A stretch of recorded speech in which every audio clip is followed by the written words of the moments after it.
từng ngày hồ sòng ôn nhong rò ri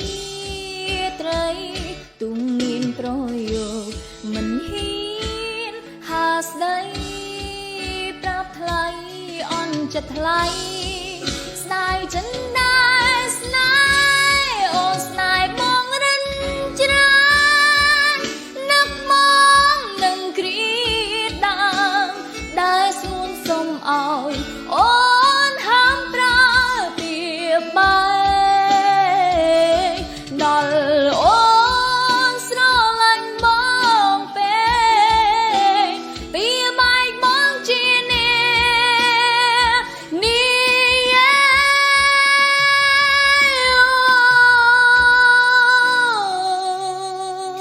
ជំរាបសួរអំពូមេងតាយាយទាំងអស់គ្នាចានេះខ្ញុំមានឈ្មោះងានស្រីណានជាបេក្ខជននៅក្នុងកម្មវិធី X Factor Cambodia រដូវកាលទី 2 ហើយរដូវកាលថ្មីនេះនាងខ្ញុំបានវិលត្រឡប់មកវិញហើយប៉ុន្តែចង់ឲ្យបងប្អូនទាំងអស់គ្នាតាមដានមើលថាខ្ញុំបាន yes ឬក៏ no ពីបងប្អូនគណៈកម្មការទាំង4នាក់ចាបើបងប្អូនចង់ដឹងកុំភ្លេចតាមដានទស្សនាផ្ទាល់នៅក្នុង page ផ្លូវការរបស់ X Factor Cambodia រដូវកាលទី 2 ឬក៏បងប្អូនទាំងអស់គ្នាតាមដានផ្ទាល់តាមកញ្ចក់ទូរទស្សន៍ហងមាស HD TV ក៏បានដែរអញ្ចឹងកុំភ្លេចគាំទ្រនាងខ្ញុំណានាទាំងអស់គ្នាណាបងប្អូនអរគុណទុកជាមុនអរគុណច្រើនចំពោះម៉ោងនៅក្នុងការ live គឺចាប់ពីម៉ោង 8 យប់នេះតទៅណាបងប្អូន